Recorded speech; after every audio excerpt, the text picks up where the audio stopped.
নিজেদের গরুর দুধ দিয়ে আজকে রসমালাই বানাবো। তো দুধগুলো ছেঁকে তারপর চুলায় বসিয়ে বলক আনিয়ে দিয়ে দেব ভিনেগার দিলে দুধগুলি ছানা হয়ে যায়। তো সেই ছানা ভালো করে ছেঁকে মথে নেব। ভালো করে মথতে হবে, আসল কাজই হচ্ছে মথা। তো ভালো করে মথে সাথে দিয়ে দেব চিনি আর ময়দা। আমার ঘরে ময়দা ছিল না, তাই আমি আটা ব্যবহার করেছি।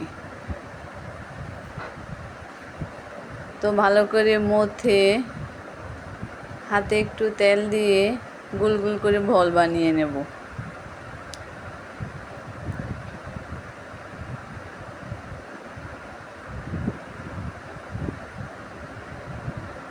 একটা বলও দেখেন ফাটে নাই, সবগুলো সুন্দর গোল গোল হয়েছে।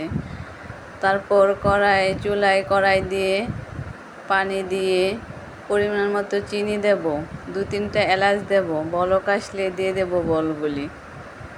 তারপর 10 থেকে 15 মিনিট জাল করে যেরকম ঘন হলে নামিয়ে নেব। এদিকে কিছুটা দুধ রেখে দিয়েছিলাম, ওই দুধগুলি জাল করে ঘন করে নেব।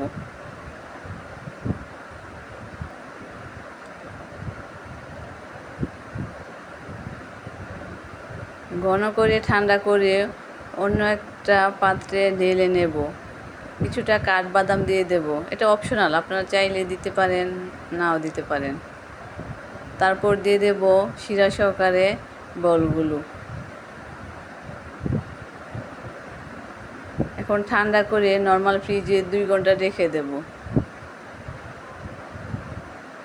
তারপর দেখেন কত নরম হয়ে গেছে রসমালাই।